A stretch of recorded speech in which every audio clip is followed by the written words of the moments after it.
Wake up, America. Are you healthy? Hi, welcome back to Oldmanblurts YouTube. Today Americans are in denial about their health. It's basically an epidemic of mass proportion. As anyone can imagine from the gray hair upon my head, when I was a child, the world was a different place. There were corner stores, rotary phones, and the only restaurants were a hot dog stand and a family-owned establishment offering home-cooked meals. It was a time when we left our doors unlocked, ate meals as a family, and practically everyone smoked. We live in quite a different world today. Technology has obviously advanced us to the point beyond rotary phones and opened up the doors of Dick Tracy and Maxwell Smart, where we all carry our phones around with us. These advances have benefited us all. In regards to our health, many strides have been made. Technology has advanced the medical community in many areas, offering a higher quality of health care and lab equipment, which has led to the discovery of new drugs and procedures to heal our ills. We discovered that smoking was detrimental to our health and joined forces against the large tobacco industry to force them to provide warning labels and to stop advertising to our youth. But our population growth is alarming. I'm not talking about in numbers, I mean around our midsection. As obesity is on the rise, it is obvious that we need a fundamental change in our society. Obesity is defined as having a body mass index of 30 or higher. This index measures the amount of body fat in relation to the lean body mass in our bodies. In 1985, only approximately 10% of Americans were considered obese. 25 years later, that number is over 30% are now documented as being obese. This is an epidemic of mass proportions that must be resolved. If you look at, Mintel, he did a survey. Mintel is a market research leader. Found that 25% of survey respondents said they suffer from or have been diagnosed as being obese or overweight.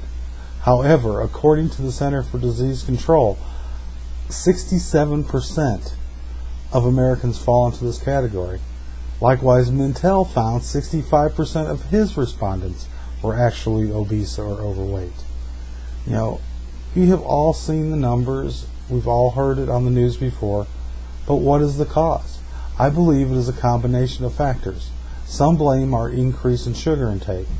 There are indicators that suggest the advances in technology have resulted in a decrease in our physical activity. Our habits have changed.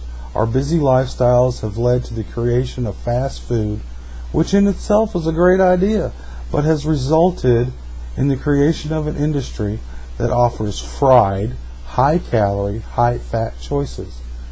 It has only been recently since these restaurants have begun to offer meals on the lighter side. But even a salad can be misleading on their menus and contain huge amounts of calories. Some salads, can contain up to 2,000, like 2,200 calories in a salad. It's only, once you start throwing cheese and meats and bacon and all this stuff on top of your salad, the numbers just start climbing. When was the last time you spent eating your meals at the kitchen table with your family? Do you eat all or even most of your meals sitting at the table? Do you eat most of your meals sitting in front of the TV or playing video games or on the computer? How often do you find yourself eating on the go? Unfortunately, I believe most Americans do not follow these good eating habits any longer. Not only has it resulted in our nation becoming more obese, it has, in my opinion, created an even larger problem, resulting in the breakdown of the family unit. Could this explain the alarming divorce rates in our society? I think that it has, definitely contributed to this thing. But what can be done to put an end to this epidemic? I do not pretend to have the answer. I believe that this country will have to make a decision to change. I believe education is vital. If you look at what the FDA says about the FDA recently warned General Mills to stop making specific cholesterol-lowering claims about Cheerios, claiming it was misleading to the public. The FDA allows this claim. It says that diets low in saturated fat and cholesterol and high in fruits, vegetables, and grain products that contain fiber may or might reduce the risk of heart disease. But I think this is too weak. This reminds me of the days of cigarettes warnings, that said it may or may not cause cancer. The FDA claim, gives the illusion that we don't know what's true and makes people believe it doesn't matter what we eat. We need to stop catering to the fast food industry and demand better nutrition labels. I'm not saying that we need more government regulation. Far from the fact. I think we as consumers need to let these people know that we want nutrition labels that are easy to read, that that give us good information about what we're eating. We have to demand from the fast food industry to provide nutritional information and better food choices. We have to educate our children in proper nutrition and exercise.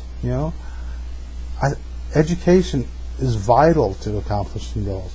It took this nation many years to stand up and take an active role in educating the public about dangers of smoking. I am not sure if a similar campaign will work or not.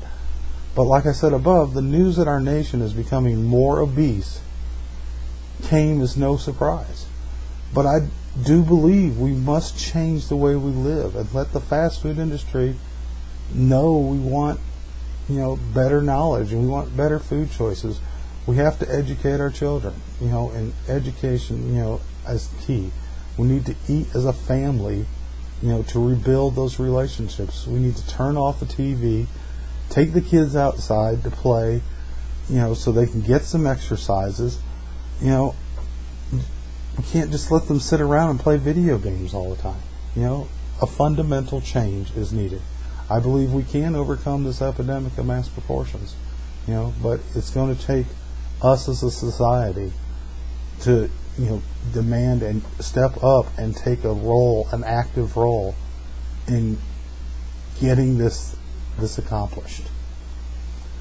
Well, I've said my piece. Thanks for watching Oldmanblurts YouTube.